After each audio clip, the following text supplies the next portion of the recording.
Shalom kepada jemaat GBP Taman Firdaus dimanapun kau berada. Kepada teman-temanku Aliana Teks yang ada di Bandung dan teman-temanku yang ada di seluruh Indonesia, Shalom. Saat ini saya percaya semua dalam keadaan sehat walafiat.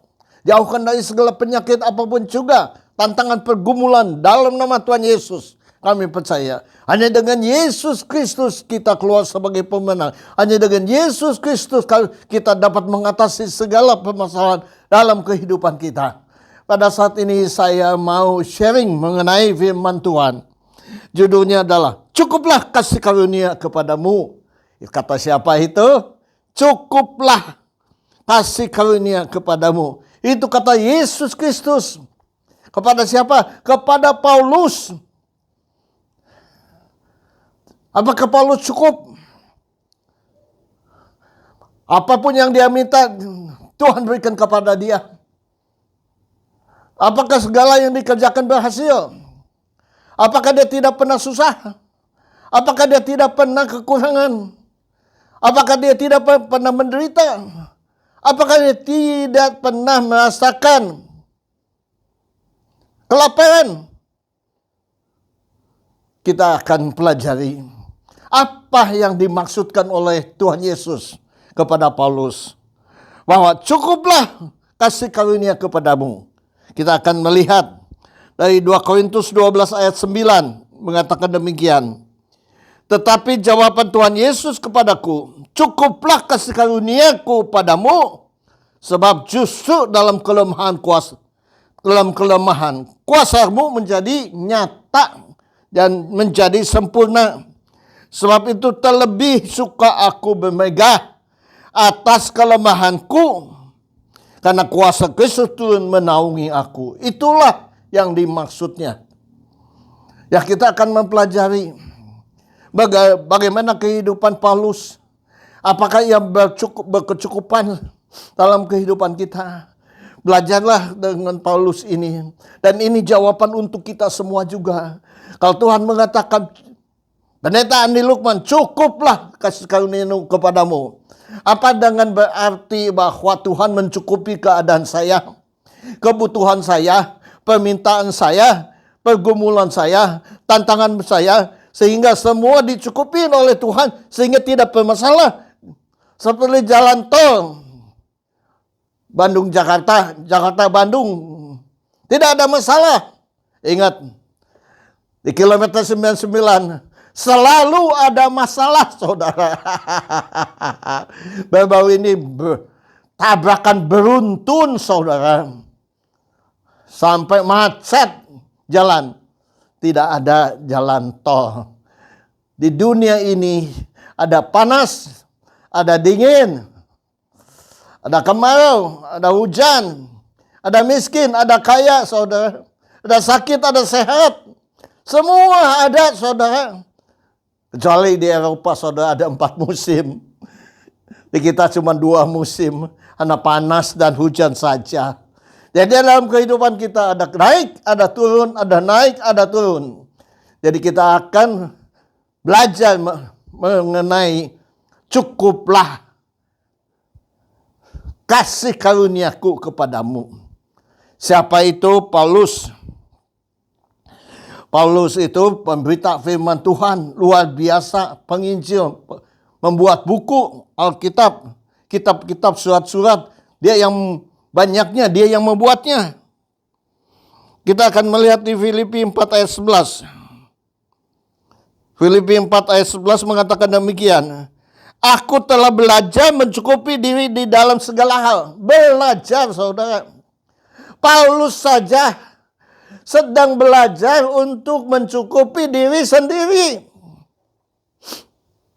Jadi dalam kehidupan kita harus belajar untuk mencukupi. Apakah bisa mencukupi? Kalau gaji 10 juta mungkin mencukupi. Gaji 5 juta apakah mencukupi?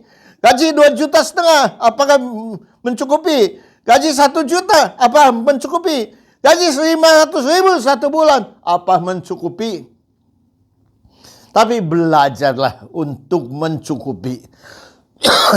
Jadi kita harus belajar, saudara. Itu Tuhan, Tuhan ingin kita belajar kepada Paulus. Dia belajar untuk mencukupi dengan keadaan apapun juga, untuk mencukupi diri pribadi sendiri. Kenyataannya kan tidak demikian, saudara, dalam kehidupan kita. Filipi 4 ayat 12. Aku tahu apa itu kekurangan, dan aku tahu apa itu kelimpahan dalam segala hal dan dalam segala perkara. Tidak ada sesuatu yang merupakan rahasia bagiku, baik dalam hal kenyang maupun dalam hal kelaparan, baik dalam hal kelimpahan maupun dalam hal kekurangan. Itu kata Paulus. Paulus mengalami kelimpahan, kekurangan, kelaparan, kenyang. Semua dia mengalami, saudara. Waktu dia dijamu, dia makan, kenyang, luar biasa. Waktu dia tidak dijamu, dia menginjil ke daerah-daerah. Kelaparan. Dia alami, kekurangan, dia alami. Tetapi dia bisa mengatasinya, saudara. Tidak mudah Tuhan untuk mengatasi dalam hal-hal kekurangan. Untuk hal-hal kelebihan mungkin kita bisa mengatasi dengan mudah. Kalau kita membaca riwayatnya Paulus juga, kehidupan Paulus, kita baca di 1 Korintus 11 ayat 23 sampai 27. Dia katakan, dia lebih banyak jerih payah, sering didera 40 kali kurang 1. Dia sering disesah 5 kali, saudara.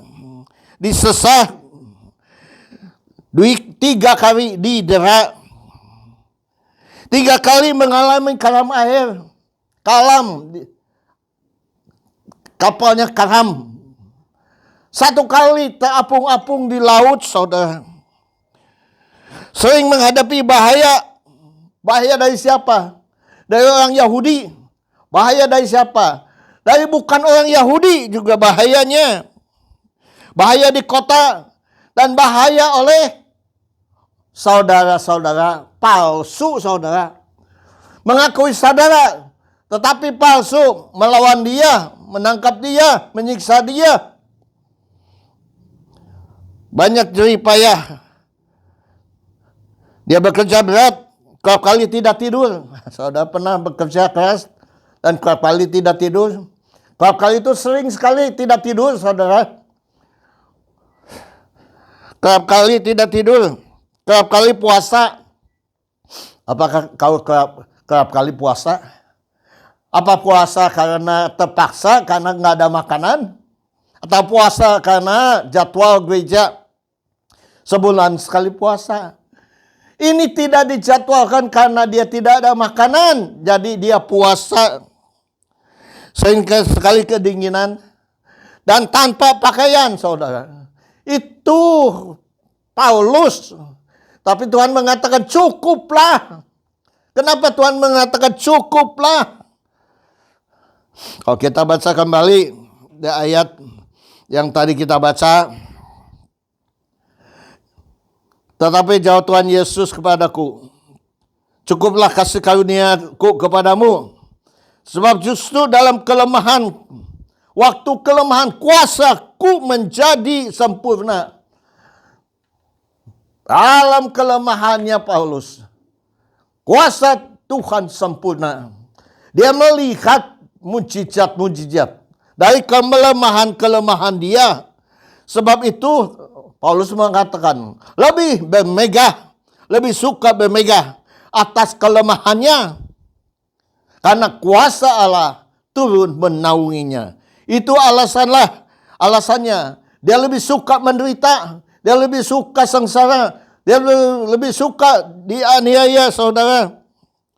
Bukan main Tuhan. 1 Korintus 4 ayat 11, 12, 13 saya akan bacakan. Sampai saat ini kami lapar. Kami haus, telanjang, dipukul, dan hidup mengembara. 12, kami melakukan pekerjaan tangan yang berat. Kalau kami dimaki, kami memberkati. Bisa saudara dimaki, saudara memberkatinya. Boro-boro saudara mau melihat juga enggak, kita langsung pergi. Kalau enggak, kita juga akan memaki dia. Mungkin makian kita lebih jahat daripada dia. Kalau kami dianiaya, kami sabar. Saudara bisa dianiaya, saudara sabar, tidak melawan, tidak berkata satu patahkan, patah pun dan pergi. Kalau kami difitnah, kami tetap menjawab dengan ramah. Saudara pernah difitnah orang? Saudara tidak melakukan, tetapi dianggapnya saudara melakukan. Saudara tidak mencuri, kalau dituduh mencuri. Kalau tidak merampok, dituduh merampok. Saudara tidak menipu, dituduh menipu. Apakah saudara bisa sabar? Bisa dengan ramah menjawabnya? Tanda tanya. Kami telah menjadi sama dengan sampah dunia. Itu Paulus katakan. Kami hidup sudah seperti sampah dalam dunia ini. Udah nggak ada harganya. Bukan jadi keset saja. Tapi jadi sampah masyarakat. Sama dengan kotoran dari segala sesuatu sampai saat ini. Itulah Paulus keadaannya. Tetapi dia masih sukacita. Dia masih bisa menghadapinya. Kenapa? Ada ayat 13 mengatakan, karena waktu lemahlah dia diberikan kekuatan. Tuhan memberikan kekuatan kepada kita. Segala sesuatu dapat diatasi kami dengan bersama-sama dengan dia. Segala sesuatu dapat kuatasi bersama-sama dengan dia. Itulah Tuhan bersama-sama dengan Paulus. Bagaimana dengan kita semua sekarang ini? Setelah kita mengetahui bahwa dalam Alkitab bukan saja berkat yang mengalir dalam kehidupan kita, tapi penderitaan juga mengalir di dalam kehidupan kita. Bagaimana, saudara? Tapi itu sudah ada ayatnya. Matius 16 ayat 24 mengatakan demikian. Lalu Yesus berkata kepada murid-muridnya, setiap orang yang mau mengikuti aku, ia harus menyangkal dirinya, memikul salibnya, dan mengikut aku. Menyangkal diri. Apa itu menyangkal diri, saudara? Menyangkal diri itu jangan membalas kejahatan dengan kejahatan, keburukan dan keburukan, kejelekan dengan kejelekan. Saudara menahan diri sesuai dengan firman Tuhan. Itu nampaknya menyangkal diri. Yang tadi dikatakan, kalau dimaki, saudara memberkati. Itu menyangkal diri. Kalau dianiaya, sabar. Itu menyangkal diri. Tuhan udah berikan kepada kita ayatnya. Supaya kita berjaga-jaga. Supaya kita sadar. Mengiring Tuhan bukan semuanya jalan dengan jalan tol yang kita lalui. Tetapi sebelum jalan tol kita melewati juga yang artinya berkecukupan. Bukan karena tidak ada masalah. Berkecukupan itu menghadapi masalah. Bukan menghindari masalah. Kita masuk di dalam masalah. Bukan kita sendiri. Tapi bersama-sama dia kita akan masuk di dalam permasalahan. Sehingga kita diberikan kekuatan untuk mengatasi permasalahannya. Hebat nggak, saudara? Hebat, luar biasa. Karena kuncinya Filipi 4 ayat 13 saya tadi katakan. Segala perkara dapat kutanggung di dalam dia. Segala perkara dapat kutanggung di dalam dia. Yang memberikan kekuatan kepadaku. Bapak bicara dengan Paulus. Sepertinya begini. Paulus, aku tahu langkah-langkahmu. Aku tahu penderitaan-penderitaanmu, kekurangan-kekuranganmu, penganiayaan, pemukulan, dan yang lain-lainnya, kesengsaraan-kesengsaraanmu. Aku tahu. Sekecil apapun aku tahu. Seberat apapun aku tahu. Karena aku ada. Aku biarkan ini terjadi kepadamu. Supaya iman percayamu mengandalkan aku, bukan mengandalkan kekuatanmu. Tetapi ingat, kalau engkau sudah khawatir, engkau sudah hidup takut dengan ketakutan, dan hingga damai sejahtera hilang daripadaku, datang kepadaku. Itu kata Tuhan Yesus. Datang kepadaku. Datanglah kepadaku melalui doa. Percaya, aku peduli kepadamu. Akulah gunung batumu.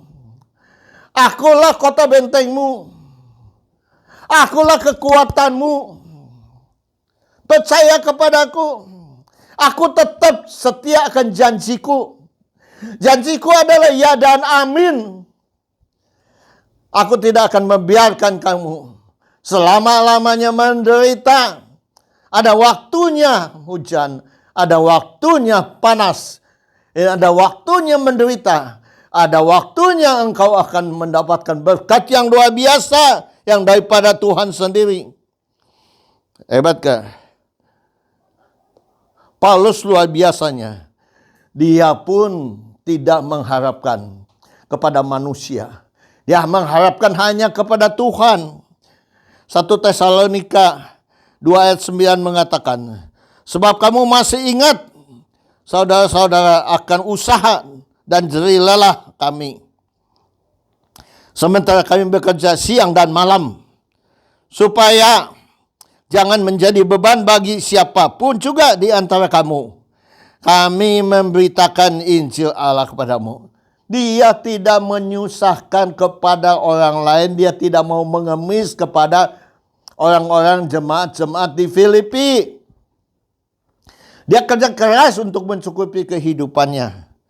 Kalau kita baca di 2 Korintus 11 ayat 9 dan juga hampir sama.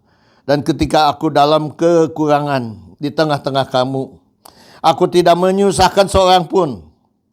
Sebab apa yang kurang padaku dicukupkan oleh saudara-saudara yang datang dari Makedonia. Dalam segala hal aku menjaga diriku supaya jangan menjadi beban bagi kamu, dan aku akan tetap berbuat demikian. Paulus punya harga diri, dan dia tidak mau minta-minta mengemis. Hanya Tuhan saja yang menolong dia. Itulah. Dan akhirnya apa yang Paulus dapatkan? 2 Korintus 9 ayat 8 mengatakan, atau 2 Korintus 2 ayat 14, saya akan bacakan dulu. Tetapi syukur bagi Allah yang dalam Kristus selalu membawa kami di jalan kemenangannya. Dalam segala permasalahan dia keluar sebagai pemenang karena Tuhan memberikan kekuatan kepada dia. Itulah kuncinya. Dengan perantara kami yang menyebarkan keharuman pengenalan akan dia di mana-mana.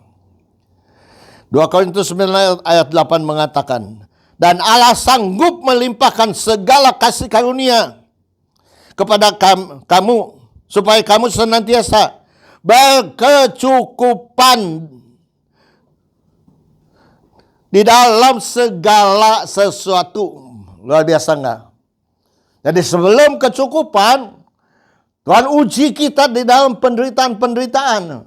Apakah kita mengandalkan Tuhan atau mengandalkan diri sendiri, kepintaran kita sendiri, atau kehikmat kita sendiri?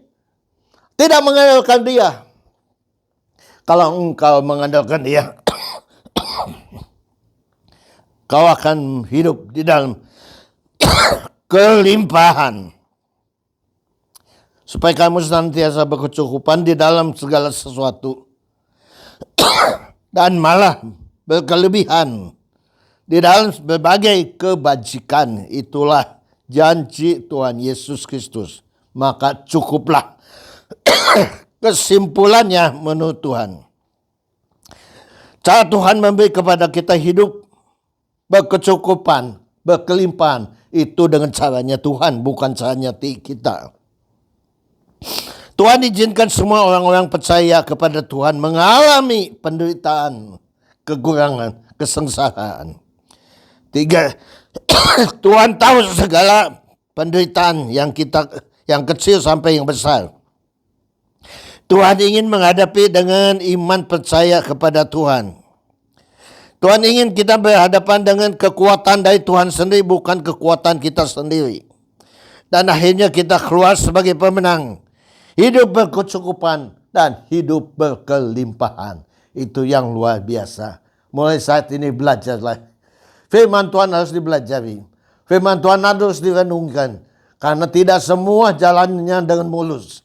Tapi walaupun tidak mulus, kita percaya kita mempunyai kekuatan. Karena dia ada di dalam diri kita.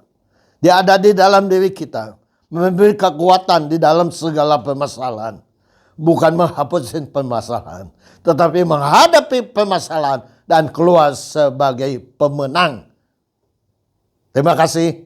Tuhan memberkati. Terima kasih Tuhan atas firman yang Kau telah taburkan. Kami percaya firman yang ditaburkan tidak pernah kembali sia-sia. Bahkan bertumbuh berbuah di dalam kehidupan kami. Terutama pengertian-pengertian berkecukupanlah. Kami percaya Tuhan. Kami akan berkecukupan. Kami percaya Tuhan. Apa yang terjadi ke Paulus bisa terjadi kepada kami juga.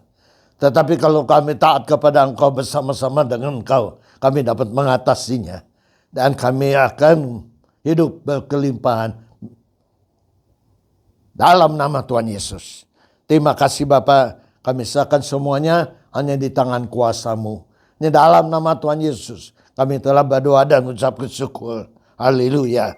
Kita akan masuk di dalam perjamuan kudus.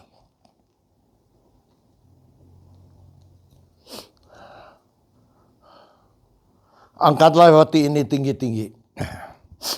Saya berdoa, Bapa Surgawi, Bapa yang kami kenal di dalam nama Tuhan Yesus. Saat ini kami masuk dalam persekutuan yang indah bersama-sama dengan Engkau, yaitu melalui perjamuan kudus. Kami percaya Tuhan, bahwa Engkau mati di kayu salib bukan karena dosamu, tapi mengambil alih seluruh dosa di dunia ini. Hanya kepada siapa yang percaya tidak binasa, melainkan boleh hidup yang kekal. Terima kasih Bapak, itu berlaku bagi saya secara pribadi. Saya ada sebagaimana kami ada karena kasih karunia yang datang daripada Engkau sendiri. Sesuai dengan firman Tuhan. Sebab apa yang telah kuteruskan kepadamu telah aku terima dari Tuhan. Itu bahwa Tuhan Yesus pada malam waktu ia diserahkan mengambil roti. Dan setelah itu ia mengucapkan syukur atasnya. Ia memecah-mecahkannya dan berkata, inilah tubuhku yang diserahkan bagi kamu semuanya. Perbuatlah menjadi peringatan akan aku. Dalam nama Tuhan Yesus. Mari kita bersama-sama memakannya.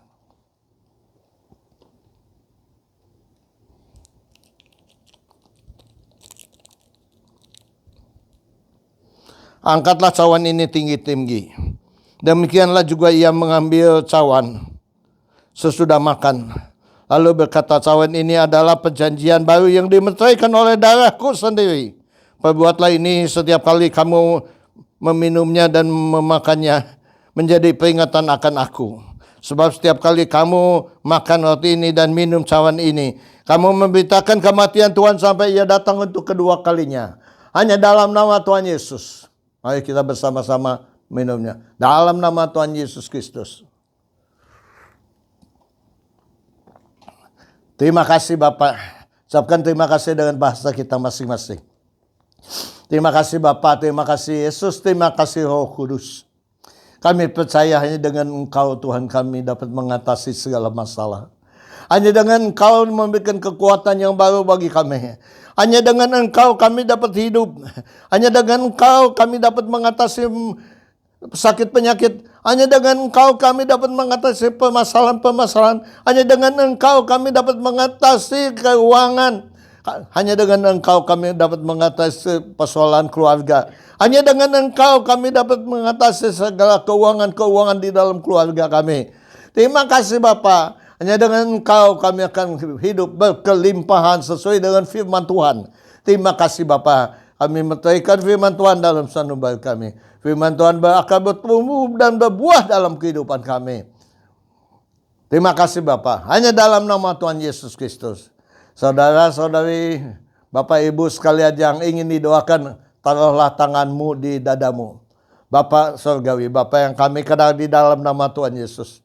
Anak-anakmu yang melihat tayangan ini, mereka sedang sakit, mereka sedang permasalahan. Mungkin keluarga, mungkin pekerjaan, mungkin usaha, mungkin keuangan, mungkin istri, anak, cucu. Kami tidak tahu. Kau yang maha tahu mengetahuinya Tuhan. Tuhan beri jalan keluar kepada setiap mereka. Tuhan beri kemenangan bagi mereka semuanya. Hikmat marifat yang datang daripada Engkau turun kepada mereka semuanya. Sehingga mereka merasakan kasih Tuhan yang begitu besar. Mereka merasakan bahwa Tuhan yang kami sembah adalah Tuhan hidup. Hidup di dalam orang-orang percaya. Terima kasih Bapak. Kami serahkan semuanya hanya di tangan kuasa pimpinan-Mu. Dalam nama Tuhan Yesus Kristus. Haleluya. Angkatlah kedua tanganmu. Terima kasih Bapak. Kami percayakan semuanya hanya di tangan kuasa pimpinan-Mu. Sebentar kami akan berpisah dan kembali ke rumah kami masing-masing. Terimalah berkat anugerah dari Allah Bapa, damai sejahtera di Yesus Kristus, persekutuan persatuan penghiburan dari Roh Kudus yang menghibur dan mempersatukan umat-Mu di tempat ini. Sekarang sampai Maranatha Yesus datang untuk kedua kalinya. Hanya dalam nama Tuhan Yesus kami telah berdoa dan ucap syukur. Haleluya. Yang percaya katakan amin.